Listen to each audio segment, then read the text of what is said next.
डाकिनी ननद। लठैतपुर नाम के एक छोटे से गांव में निर्मला अपने परिवार के साथ रहती थी। निर्मला के बेटे बहू बहुत ही अच्छे थे और उसकी बहुत इज्जत करते थे। पर इतने खुशहाल परिवार पर दुखों का पहाड़ टूटने वाला था। न जाने किसकी नज़र निर्मला निवास को लगी कि एक भला पूरा परिवार पूरी तरह बिखर कर रह गया। माँ जी, सुबह के 11 बज गए, आपने अभी तक नाश्ता नहीं किया। ऐसे तो तबीयत खराब हो जाएगी ना आपकी माँ जी। चलिए नाश्ता कर लीजिए अब। अरे बहू, मैं खा लूंगी। मेरे कारण तू भूखी मत रहा कर। मुझे पता है तूने भी नाश्ता नहीं किया होगा। मेरी छोड़िए, ये भी भूखे ही काम पर गए हैं। हे भगवान, तुम लोग भी ना, इस जमाने में जहाँ सब अपने बूढ़े माँ बाप को घर से निकाल देते हैं, तुम लोग मेरी इतनी फिक्र करते हो। जरूर पिछले जन्म में कुछ अच्छे कर्म किए होंगे मैंने, जो इतनी फिक्र करने वाला बेटा और इतनी प्यारी बहू मिले हैं।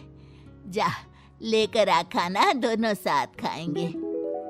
दोनों खाना खा ही रहे होते हैं कि तभी अपना सामान हाथ में उठाए चीखती हुई रश्मि घर पर आती है। माँ, माँ कहाँ हो तुम?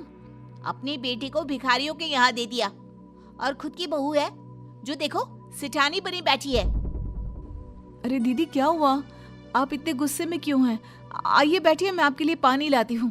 अरे निकम्मी, ये सब ड्रामा मेरे सामने मत कर। तुम दोनों की चालाकियों को मैं अच्छे से समझती हूँ। तुम लोगों ने माँ को तो अपने वश में कर लिया, पर इन चिकनी चुपड़ी बातों से मुझे नहीं बहला पाओगे। मैं इस घर में अपना हिस्सा लेने आई हूँ। ये सब क्या कह रही हो तुम रश्मि?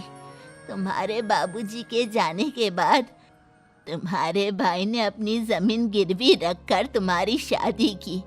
जो कुछ भी हमारे पास था सब कुछ तुम्हारी शादी में लगा दिया, और दामाद जी के पास तो किसी चीज की कमी नहीं है। फिर ऐसा क्यों कह रही है बेटा? जिस जमीन को गिरवी रखकर मेरी शादी की गई थी ना, वो भी बाबूजी की ही थी माँ। इन लोगों की कमाई हुई संपत्ति नहीं है। और तुम्हें तो तुम्हारे बेटे बहू ने पता नहीं कौन सी मिश्री घोलकर पिला दी है, जो बस इनकी ही बोली बोलती रहती हो। आज से मैं इसी घर में रहूंगी जब तक प्रॉपर्टी का बंटवारा नहीं हो जाता। रश्मि निर्मला की एक नहीं सुनती और पूरा दिन अपनी भाभी से लड़ती रहती है। रात को सुरेश काम से लौटता है।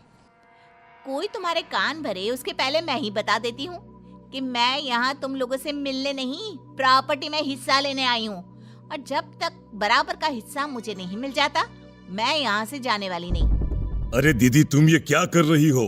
जरा हमारी हालत को तो समझो। रश्मि किसी की एक नहीं सुनती और अगले ही दिन अपने भाई पर मुकदमा कर देती है। मुकदमा करने के बाद वो एक लॉयर से मिलने जाती है। देखिए रश्मि जी, केस तो आपके भाई के फेवर में है। मुझे तो ये केस हमारे हाथों से जाता हुआ दिख रहा है। जाता हुआ लग रहा होगा, पर मैं जाने नहीं दूंगी। अब मुझे दूसरा रास्ता ही अपनाना होगा वकील साहब। जायदाद की लालच रश्मि को अंधा कर देती है और वो सीधे स्मशान घाट के एक तांत्रिक के पास पहुंचती है। ये लीजिए बाबा, मेरे भाइयों की तस्वीर। कुछ ऐसा कीजिए कि ये लोग ऐसी परेशानी में फंसे कि उसी में उलझे रहे और ये घर मेरा हो जाए। बाबा रश्मि को एक लाल कपड़े में कीले और पीले सरसों बांध कर देते हुए कहते हैं, बस इस लाल कपड़े को रात को ठीक 3 बजे तेरे भाई के खेत की जमीन में दबा देना। उसके बाद इसका जादू देखना। रश्मि बिल्कुल वैसा ही करती है और अगले ही दिन जब सूरज खेत पर जाता है, उसका पैर जैसे ही उस हिस्से में पड़ता है जहां रश्मि ने कीले गड़ी थी, उसे खून की उल्टियां होने लगती है और उसकी तबीयत बहुत बिगड़ जाती है। आनन फानन में उसे घर पर लाया जाता है। दवाई लेकर सूरज अपने कमरे में सो रहा होता है, तभी उसे ऐसा लगता है मानो कोई उसके सिरहाने बैठा हो। कौन है? कौन है? तभी कमरे में एक रोशनी आती है जो सीधा उस औरत पर पड़ती है जो सूरज के सिरहाने बैठी थी।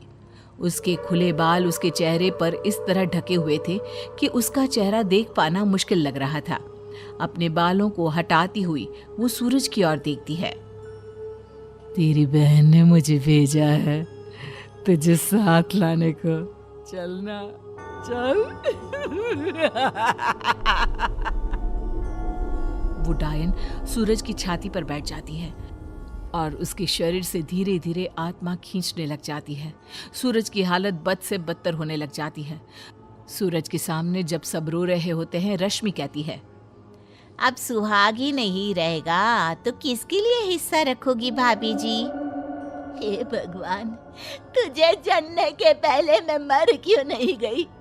भाई इतना तड़प रहा है पर तुझे प्रॉपर्टी की आग लगी हुई है। अरे अब बहुत हुआ।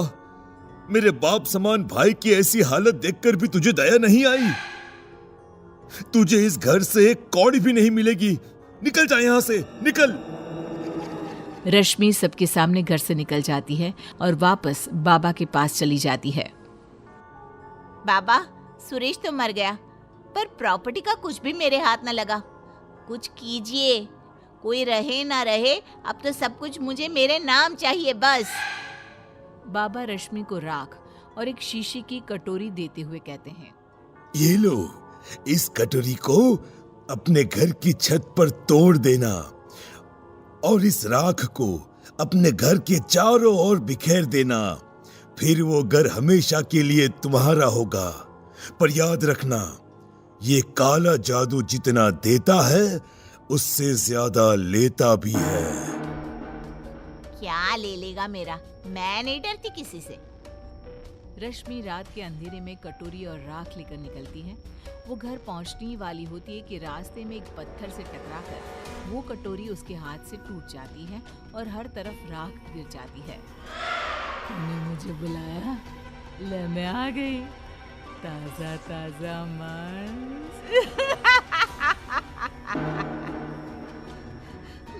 मुझे नहीं, मेरे घर वालों के लिए था। छोड़ दे मुझे। छोड़ती ही तो हूँ मैं इंसानों को। इंसान को खाती हूँ, उसके नाखून छोड़ देती हूँ। डायन सूरज को छोड़कर रेशमा के पास आ जाती है। सूरज की तबीयत सुधरने लगती है और वो ठीक हो जाता है और रेशमा के बुरे कर्म उससे ही निगल जाते हैं।